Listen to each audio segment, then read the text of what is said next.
السلام عليكم ورحمة الله. أهلا بيكم في كليفر مامي. كل سنة وانتم طيبين ورمضان كريم تنعاد علينا وعليكم الأيام بخير يا رب.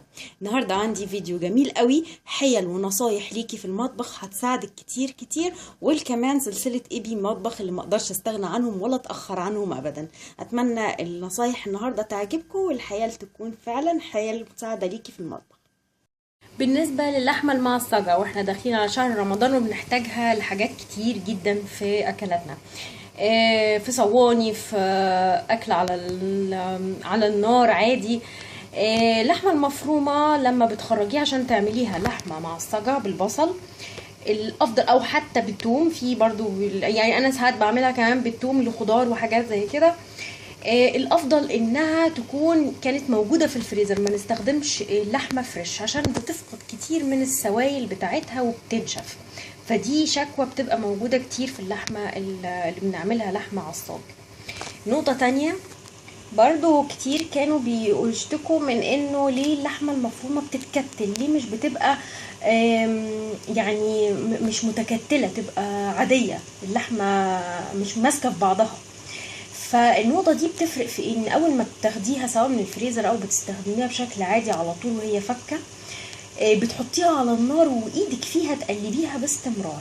اي حته تحسي انها بدات تبقى لونها بني وتستوي على طول تفككيها، ما تسيبيهاش تبقى متكتله لحد ما كل اللحمه يعني ايدك فيها لحد ما تبدا خلاص لون اللحمه يوصل للون اللي هو البني، انها بقت مستويه خلاص، هي مش هتتكتل منك تاني.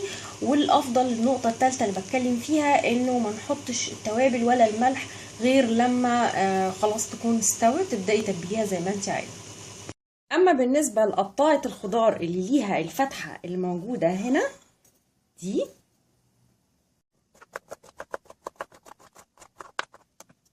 فكره الفتحه الموجوده هنا في القطاعه هي اني بنزل منها الخضار اللي انا قطعته او اي حاجه انا قطعتها، خاصه طبعا الخضار، قطعتي بصل، قطعتي اي خضار يعني السلطه، فسهل انك بتنزلي منها هنا كده، فما فيش اي حاجه بتقع حوالين الطبق او الوعاء اللي انت بتعمليه. انا حاولت اجيب لكم حاجه صغيره عشان اوريكم ان سهل قوي في حدود الفتحه اللي موجوده هنا في القطاعات تنزليها. وطبعا زي ما اتعودنا دايما انه القطاعات كل نوع بيبقى له القطاعه بتاعته، الخضار ليه القطاعه، المخبوزات الجبن الحاجات دي ليها القطاعه، اللحوم ليها قطاعه، وانا عندي كمان عامله للحمه قطاعه وللفراخ والسمك قطاعه تانية خالص.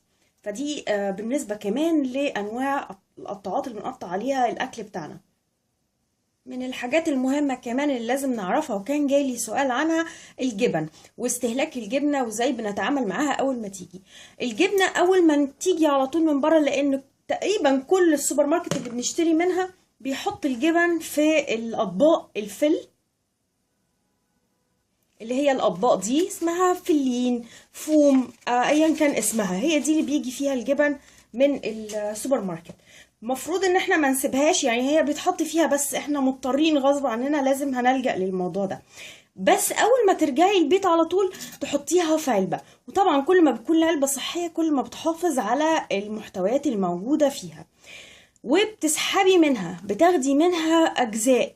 يعني مثلا انا باخدها معايا على ترابيزة السفرة وقت الفطار وقت العشاء ايا كان الوقت اللي بناكل فيه، وباخد اجزاء اجزاء في الطبق، تخلص احط غيرها، تخلص احط غيرها عشان ما ارجعش تاني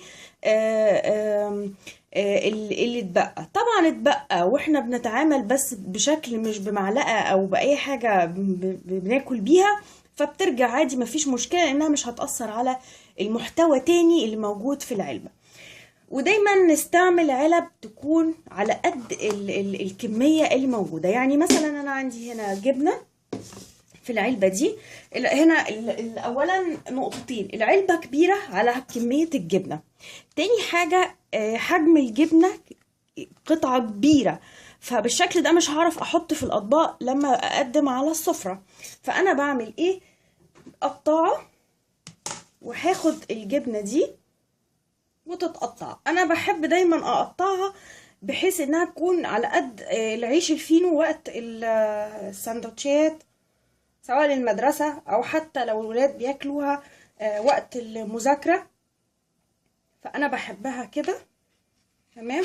وممكن كمان اقطعها بالشكل ده لانها قطعة كبيرة قوي. هتحطي 2، هتحطي واحدة، وسهل قوي انك انتي تحطيها في الطبق يبقى شكلها كمان كويس.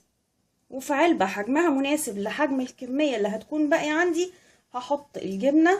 اولا شكلها هيبقى حلو وجميل، مفيش بقى الدربكة بتاعت علبة كبيرة قوي وصعب تتعاملي معاها. ثانيا التلاجة مش هتكون مزدحمة بعلب كبيرة من غير لازمة. العلبة كده بقت على قد الكمية. نسيت اقول لكم كمان على حاجة. كمان الفتافيت اللي بتكون هنا في العلبة دي مش هنرميها، بتشيليها. انا هحطها هنا في جنب هنا لان العلبة مقسمة، لكن ممكن تحطيها في علبة تانية اصغر وتستخدميها مع على البشاميل، على وهي داخلة الفرن بتحطي، او بعد ما بتدخل بشوية اي صواني، او على البيتزا كمان. فكده احنا ما رميناش حاجة، وهنستغل الجبنة الموجودة عندنا لاخر قطعة، وكمان وفرنا زحمة في التلاجة. وزي ما شفتوا انا استخدمت القطاعة دي بستخدمها للعيش وللجبن، وبميزها طبعا لان لونها ابيض. ماشي الفينو عشان يبقى سهل معاكي انك تتعاملي معاه وتفتحيه السندوتشات، سواء بقى المدرسة، سواء رايحين البحر، رايحين في اي مكان، او النادي. فالاسهل هو استخدام المقص. انا هاخد العيش بالشكل ده، ومن الطرف ده او الطرف ده ايا كان يعني هدخل اول واحد هنا من الحدين بتوع المقص بالشكل ده، تمام. وبعدين هبدأ اقص، يتفتح معاكي العيش على طول، وبيتعمل بشكل سريع ما بياخدش اي وقت. انا بس عشان كنت بوريكم، لكن هو سريع جدا. بصوا في ثواني انا خلصت. مش محتاجه ان يكون عندك سكينه اللي هي المنشار او اي حاجه عشان تحافظي عليه من غير ما يتبعكك منك وانتي بتقطعيه للسندوتشات. فدي طريقه بسيطه وحيله حلوه هتساعدك كتير جدا في مطبخك. ونفس الكلام بينطبق على العيش الشامي والعيش البلدي، العيش الاشكال التانية من العيش كمان نقصقصها مكعبات بالشكل اللي هتشوفوه دلوقتي، برضو بالمقص. مقص جميل بيحافظ على شكل كمان العيش، مش بيبعككه.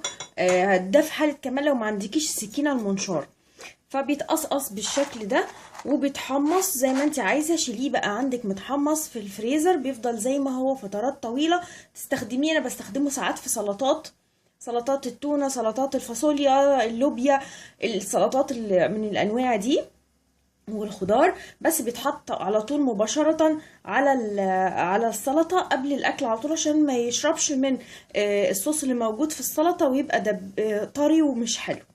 وبشيله في الفريزر بالشكل ده. كمان البلدي بينفع جدا مع الفتة، ممكن برضو يتحمص، ممكن انتي لسه يعني تحمصيه لما يخرج علشان يبقى سهل كمان، ويبقى بالمرة سخنتيه. فالبلدي اللي بشيله للفتة بشيله متقصقص بالشكل ده، اخرجه احمصه على طول واستخدمه زي ما انا عايزة. دي كانت فكرة المقص، في ان احنا نقصقص بيه العيش نفتحه لسندوتشات، او نفتحه او نقصقصه للفتة او للسلطات. برضو حاجة مهمة خاصة بالعيش، زي ما كنت قلت لكم قبل كده واتكلمت كتير، العيش لما تلاقيه خلاص محدش بيرضى ياكله وبيبقى مش طازة وطري وجميل، استغليه على طول وقطعيه بالشكل ده زي ما وريتكم قبل كده. حلوة جدا الفكرة دي. بنقطعها. هسيب لكم الفيديو ده هنا في البطاقة تتفتح دلوقتي. الطريقة دي بتساعدك في ايه؟ انا بحطه في علبة بالشكل ده. ساعات ببقى مثلا رايحة مشوار الصبح ضروري، بس ما بعرفش انا انزل من غير فطار، لازم افطر. ممكن اخد واحدتين من دول مع كوباية شاي بلبن او كوباية نسكافيه. كده انا بحس ان انا يعني فطرت او كلت حاجة. ممكن احط عليها جبنة واحطها في الميكروويف مثلا. اي حاجة يعني بتنفع بتنفعني انا شخصيا كمان، بتبقى حلوة جدا. في العلبة هنا كمان هتاخديها في المطحنة او في الخلاط. كمان ساعات بضربه في الخلاط وبعمله بقسماط. لو انا اتفاجئت اني ما عنديش بقسماط للبانيه، فبيتطحن وبيبقى مميز وحلو جدا ووفرتي، وفي نفس الوقت عندك العيش ده موجود تحت ايدك على طول. انا دايما على طول بحطه في العلبة دي لانها طويلة شوية وكبيرة، فبحط فيها كمية كويسة. وزي ما قلت لكم ساعات اتزنق في بقسماط اخد اطحن على طول واستخدمه للبانيه. فقرة معلومتين على الماشي، هقول لكم على حاجات خاصة بالمخبوزات. اولا لازم يكون دايما عندك موجود خميرة في البيت، دي لازم تكون موجودة تحت ايدك. وانا بستخدم زي ما قلت لكم قبل كده الخميرة التركي، نتيجتها حلوة جدا ومش بحتاج احط منها كتير. تاني حاجة بالنسبة للعوامل رفع المخبوزات او كيك او اي حاجات من دي، البيكنج باودر.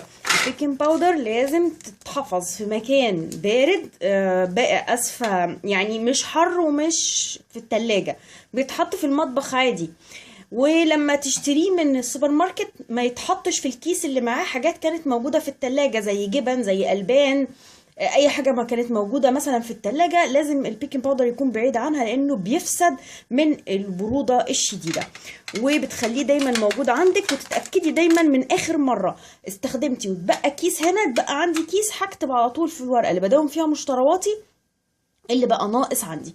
وكذلك الفانيليا والحاجات اللي بتستخدميها للتعطير المخبوزات او الكيك بشكل عام. كمان حاجة حلوة قوي تساعدك، طبعا كلنا بنحتاج سمسم للمخبوزات، سواء قراقيش منين، حاجات مخبوزات طرية، قرص. كل ما تجيبي كمية السمسم وتحمصيها بنحطها في طاسة على النار، ايدك فيها على طول تقليب مستمر لحد ما تبدأ تاخد اللون بالشكل ده، على طول بنفضيها من الطاسة اللي كنا شغالين فيها، لان الطاسة بتفضل فترة طويلة محتفظة بالحرارة بتاعتها. فبنفضيه في طبق عشان يبرد. اول ما يبرد خالص احطه في العلبة، ولازم بعد ما يبرد، لاني لو قفلت العلبة هيعمل بخار هنا وينزل عليه ويفسد. اي حاجة بنحمصها حتى ولو شعرية، لسان عصفور، اي حاجة بنحمصها او توابل زي الكمون والكزبرة والكلام ده كله، لازم نتأكد انه برد كويس قوي قبل ما نحطه في العلبة. بيفضل موجود عندي، اسحب منه متحمص على طول وقت ما باجي بعجن اي حاجة، مش بقف لسه احمص. وكذلك الشمر والحاجات دي يفضل، وحبة البركة، الحاجات اللي فيها شمر واليانسون يفضل انها برضو قبل ما تتحط للمعجنات اديها تحميصة خفيفة كده، بتفرق جدا في الطعم في المخبوزات. فدي حاجات مهمة ونقط معينة كنت عايزة اقولك عليها سريعا. أتمنى تكون النصايح اللي قلتها والحيل اللي اتكلمنا فيها مع بعض النهاردة كانت مفيدة ليكوا كلكوا قبل شهر رمضان. كل سنة وانتم طيبين وتعاد عليكم الأيام بخير يا رب. هشوفكم إن شاء الله فيديو جديد لكليفر مامي. السلام عليكم ورحمة الله.